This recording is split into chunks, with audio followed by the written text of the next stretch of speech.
براہ راست یہ چلیں گے آپ کو کراچی، جہاں پر مرتضی وہاب اس وقت پریس کانفرنس کر رہے ہیں. مطلب کیا گیا تھا اس شہر کو، چاہے وہ ڈسٹرکٹ ساؤتھ کا کلفٹن کا ایریا ہو، ڈسٹرکٹ ایسٹ میں گلشن کا ایریا ہو، گلستان جوہر ہو، ڈسٹرکٹ سینٹرل میں ناظم آباد، نارتھ ناظم آباد فیڈرل بی ایریا کا ایریا ہو، بڑے احسن انداز سے اس کی پلاننگ کی گئی تھی. ہر علاقے کے اندر نیبرہڈ پارکس تھے، بڑی بڑی سڑکیں تھیں، شاہراہیں تھیں. بدقسمتی کے ساتھ وہ پارک، وہ اوپن سپیس، وہ پلے گراؤنڈ چائنا کٹنگ کے نظر ہوئے، وہ بنگلے کمرشلائزیشن کی نظر ہوئے، اور شہر کی گروتھ میں یہ جو اوپن سپیسز تھی شہریوں کے لیے کہیں چھپ گئیں. تو ہم نے پچھلے دنوں فیصلہ یہ کیا کہ ان اوپن سپیسز کو ریوائیو کیا جائے کہ شہری کھلی فضا میں سانس لے سکیں، شہری مائیں بہنیں بزرگ بچے باہر نکل سکیں. اور آپ نے دیکھا کہ اس طرح کے سلسلے میں پہل بلاول بھٹو زرداری صاحب نے کی، جب صدر کے گنجان آباد ایریا میں پیپل سکوائر کا افتتاح پاکستان پیپلز پارٹی کے چیئرمین بلاول بھٹو زرداری نے کیا. اور آپ دیکھ سکتے ہیں کہ روزانہ رات کو، اور بالخصوص میں ویکینڈ پہ کہنا چاہوں گا آپ کو، اگر آپ جمعے ہفتے اتوار کو جائیں گے تو 15 سے 20 ہزار لوگ اس پیپل سکوائر کا رخ کرتے ہیں، اس کھلی فضا کو انجوائے کرتے ہیں. اسی طرح ہم نے پیچھے کلفٹن اربن فارسٹ اسٹیبلش کیا ہے، ایسٹ میں کڈنی ہل کو ڈیولپ کیا ہے، ابراہیم حیدری کی طرف فشرمین راؤنڈ اباؤٹ ہو، ملیر کی طرف ایک اور پیپل سکوائر ہو، اور اب ہم لیاری ککری گراؤنڈ کو ڈیولپ کرنے جا رہے ہیں، ملیر 15 کی سڑک کو، کالا بورڈ کی سڑک کو ڈیولپ کرنے جا رہے ہیں، بورڈ بیسن کے ایریا کو ڈیولپ کرنے جا رہے ہیں، گزری کے ایریا کو ڈیولپ کرنے جا رہے ہیں.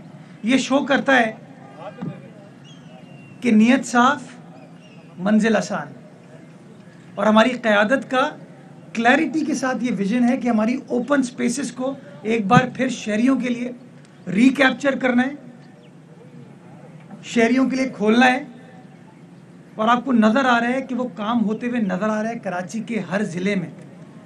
میں ہفتے کے روز جہاں میں نے کشمیر پارک کا افتتاح کیا پرانی سبزی منڈی کے مقام پہ، اس کے ساتھ ساتھ ڈسٹرکٹ سینٹرل میں ایک لیاقت آباد میں جو کچرا کنڈی ہوتا تھا یا کسی سیاسی جماعت کا یونٹ آفس ہوتا تھا،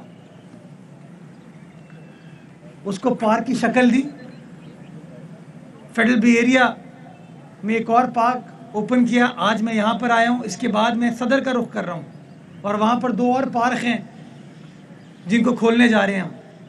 کل برنز گارڈن جو ہم نے، بڑا تاریخی پارک ہے کراچی کا، جو کہ اگین بری نظر اس کو لگ گئی تھی، دروازے بند کر دیے گئے تھے، اس کو تبدیل کیا، ریویمپ کیا، اور کل انشاءاللہ آپ کو ہم دعوت دیں گے وہاں پر کہ آپ آ کے دیکھیں کہ وہ کراچی جو کہ کچرے کے نام سے جانا جاتا تھا، نیگیٹیوٹی کے نام سے جانا جاتا تھا، آج اس کراچی میں آپ کو پھول نظر آ رہے ہیں.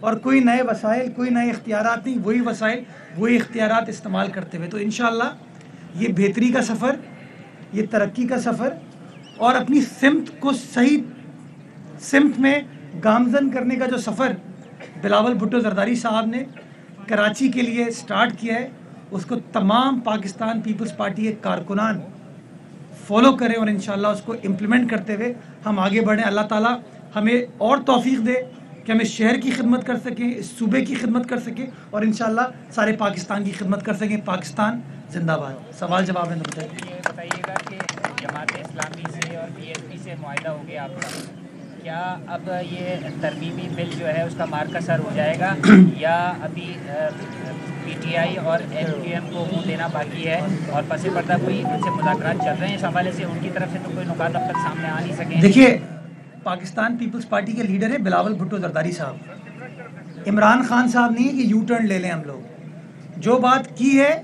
وہ کریں گے. جن چیزوں پہ انڈرسٹینڈنگ ہوئی ہے ان کو ایگزیکیوٹ کیا جائے گا. قانون سازی کا پروسیس سٹارٹ کر دیا گیا ہے، اس کے اندر سمری وغیرہ موو ہوتی ہے، سمری کو انیشیٹ کر دیا گیا ہے، کابینہ سے منظوری کرا کے 11 فروری کو اجلاس طلب کیا گیا ہے. اگر 11 فروری سے پہلے کابینہ اس کو منظور کر دیتی ہے تو ابھی اس کو اسمبلی میں لے آئیں گے، اگر نہیں کر پاتی تو اس کے بعد لے آ جائے گا. لیکن ہم کمیٹڈ ہیں کہ جن جن چیزوں کے اوپر، جیسے مثال کے طور پر ہیلتھ اور ایجوکیشن کے اوپر بڑی تنقید ہوئی، میں آج بھی سمجھتا ہوں کہ سندھ حکومت ان ہسپتالوں کو اور بہتر طریقے سے چلا سکتی ہے.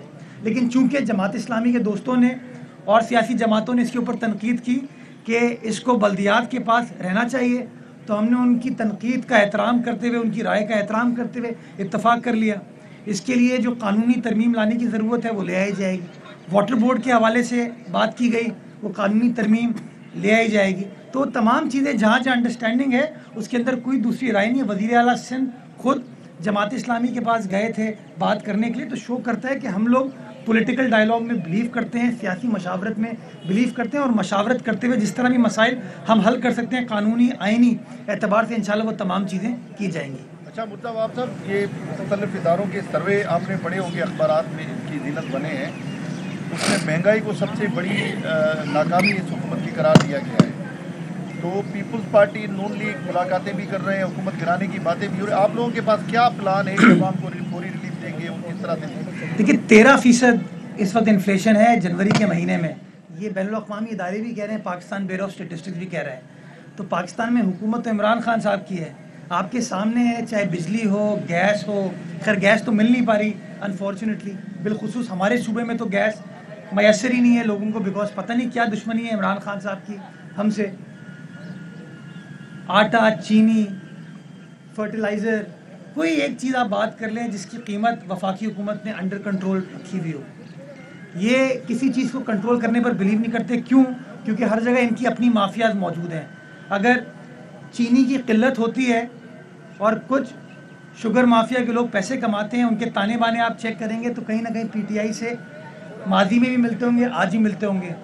ادویات کی بات کریں گے تو آپ کو پتہ ہے کہ کون کون اس کے اندر ملوث ہے، پیٹرولیم کی بات کر لیں کون لوگ ملوث ہیں۔ تو جب تک یہ مفادات کا ٹکراؤ جو کہ اس حکومت کی خاص بات ہے، یہ جو کانفلکٹ آف انٹرسٹ اس حکومت کی خاص بات ہے، جب تک یہ کانفلکٹ آف انٹرسٹ والی حکومت گھر نہیں جائے گی، میں سمجھتا ہوں معاملات طے نہیں ہو سکتے۔ آپ کو یاد ہوگا سومرو صاحب، آصف علی زرداری صاحب پاکستان کے صدر تھے، پاکستان پیپلز پارٹی کی حکومت تھی، ماضی میں پرویز مشرف صاحب کے دور میں پاکستان گندم امپورٹ کرتا تھا۔ یہ پیپلز پارٹی کی پرو ایگریکلچر پالیسیز تھیں، کسان دوست پالیسیز تھیں کہ پاکستان نے گندم وافر مقدار میں پیدا کرنی شروع کی، اور ہم امپورٹ کرنے سے ایکسپورٹ کرنے کے فیز میں آگے تھے 2011 میں۔ میں آپ تمام دوستوں کی توجہ مبذول کرانا چاہوں گا اکنامک سروے آف پاکستان کی لیٹسٹ شمارے پر۔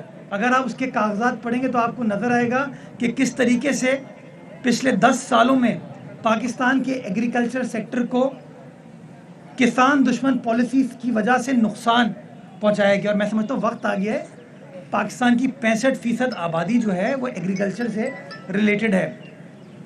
ہم یس ٹیکسٹائل ہمیں بڑا فارن ایکسچینج کما کے دیتا ہے، پر ٹیکسٹائل کا را مٹیریل کپاس ہے۔